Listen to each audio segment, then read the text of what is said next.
जानिए हर सच की कहानी दिलेश ठक्कर की जुबान आपके अपने नेशनल न्यूज इंडिया पर। उड़ीसा का कालाहांडी जिला आप सभी जानते हैं कि बहुत पिछड़े हुए जिलों में से माना जाता है। ये पूरा इलाका जो है नक्सलवाद और धर्मांतरण से प्रभावित है। इसके आसपास में कई ऐसे गांव हैं जहां 4-4, 5-5 चर्च बने हुए हैं और हिंदुओं का नामो निशान नहीं हैं, लेकिन दबे हुए, डरे हुए, सहमे हुए। उनके अंदर में उत्साह जगाने के लिए इस पूरे अभियान का उद्देश्य ही धर्मांतरण रोकना है और सनातन धर्म का जागरण है। ये जो कार्य है बापूजी पिछले 50 वर्षों से निरंतर कर रहे हैं और इसी का फल आज बापूजी को कारागार के रूप में मिला है। और यहाँ पर आज भव्य कार्यक्रम हुआ, भव्य, बहुत ही भव्य। संत श्री आसाराम जी बापू की, रामचंद्र भगवान की, कृष्ण कन्हैया लाल की, सत्य सनातन धर्म की, हरे हरे महादेव। कृष्णा हरे कृष्णा, कृष्ण कृष्ण हरे हरे, हरे राम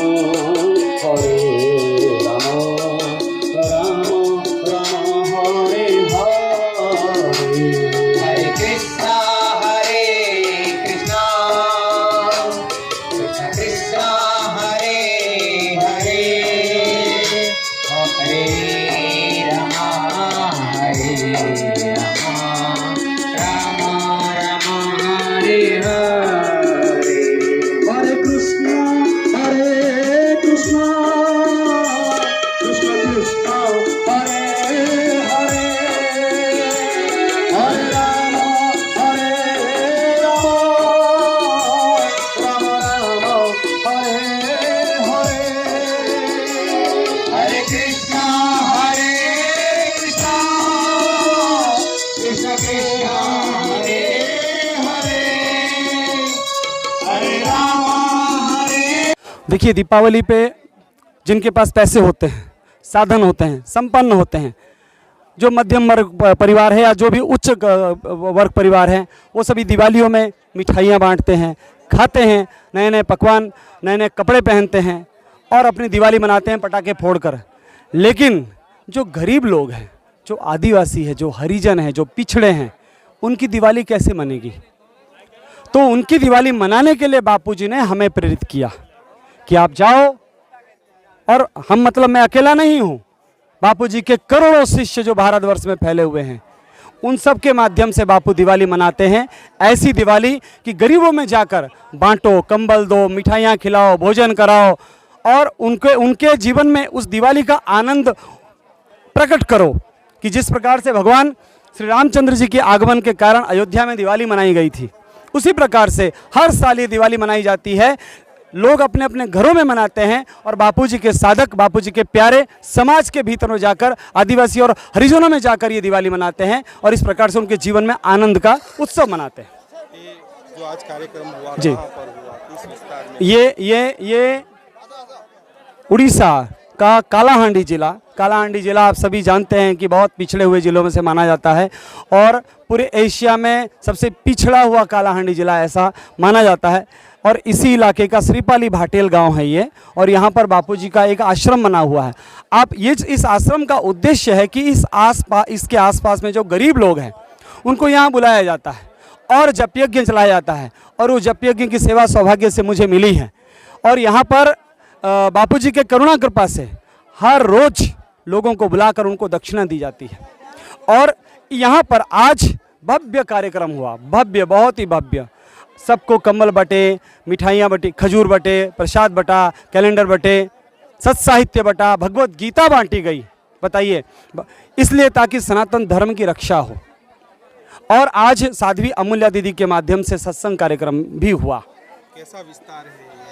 बहुत ही, देखिए, इसके आसपास, इसके बगल में ही कंधमाल जिला है, इसको सटकर ही कुछ किलोमीटर के बाद कंधमाल जिला चालू हो जाता है। और जहाँ पर स्वामी लक्ष्मणानंद सरस्वती की हत्या की गई थी वो जिला, और उसको ये पूरा इलाका जो है नक्सलवाद और धर्मांतरण से प्रभावित है। इसके आसपास में कई ऐसे गांव हैं जहाँ 4-4, 5-5 चर्च बने हुए हैं और हिंदुओं का नामो निशान नहीं हैं, लेकिन दबे हुए, डरे हुए, सहमे हुए। उनके अंदर में उत्साह जगाने के लिए कि हिंदू धर्म को मानने वाले लोग कभी भी कमजोर नहीं हो सकते, हताश नहीं हो सकते, निराश नहीं हो सकते। वो कभी यह ना समझे कि वो अकेले हैं।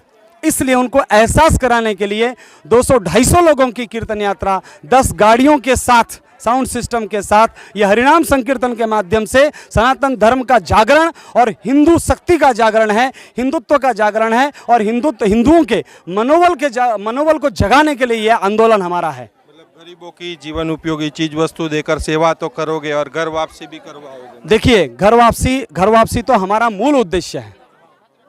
आज हिंदू धर्म को खत्म करने के लिए देश विदेश की तमाम शक्तियां लगी हुई है।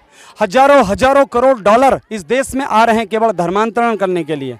जीसस के नाम पर एक प्लास्टिक के पौधे को पूजकर क्रिसमस डे मनाया जाता है और बापूजी ने उस प्लास्टिक के पौधे से हमें क्या मिलेगा, माँ तुलसी की पूजा करते हैं ताकि हमारा जीवन भी उन्नत हो और मरने के बाद भी मुक्ति मिले। बापूजी ने 25 दिसंबर को तुलसी पूजन का आह्वान किया। 14 फरवरी को कहाँ वैलेंटाइन डे में नशा करके और लफड़े करके लोफरियों के द्वारा क्या क्या कुकर्म किए जाते हैं। बापूजी ने सच्चा प्रेम करना सिखाया कि अगर सच्चा कोई प्रेम दे सकता है तो अपने माता पिता ही दे सकते हैं। इसलिए मातृ पितृ पूजन के रूप में पूरे विश्व में अब धीरे धीरे मनाया जा रहा है। भारत में तो बड़े ही व्यापक ढंग से 14 फरवरी अर्थात मातृ पितृ पूजन मनाया जाता है। और यहाँ पर जो धर्मांतरण की बात आपने कही, हम आपको कह रहे हैं कि इस पूरे अभियान का उद्देश्य ही धर्मांतरण रोकना है और सनातन धर्म का जागरण है।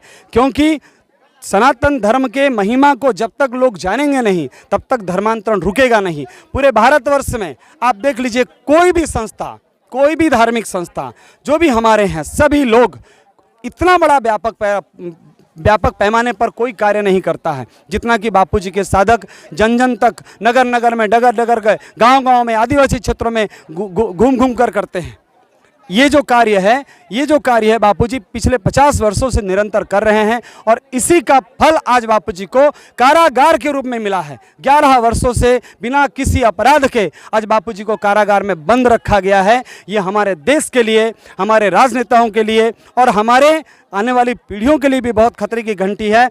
ऐसे महापुरुष जिन्होंने करोड़ों करोड़ों का जीवन बदला हो, नशा छुड़वाया हो, उनके जीवन में एक ओजस्विता लाई हो, युवाओं के जीवन में युवाधन पुस्तकों के माध्यम से, नारियों में नारी तो नारायणी के माध्यम से, बच्चों में बाल संस्कार के माध्यम से, जिन्होंने एक बड़ी आध्यात्मिक क्रांति किया यहाँ पर इस देश में, और आज वो जेल में हैं। जी, कब से कब तक चलेगा ये कार्यक्रम? अभी कल से स्टार्ट हुआ है, 5 नवंबर 2024 से, और 15 नवंबर 2024 कार्तिक पूर्णिमा तक चलेगा। इसका शुभारंभ हुआ है टिटलागढ़ से और पूर्णाहुति होगा ब्रह्मपुर।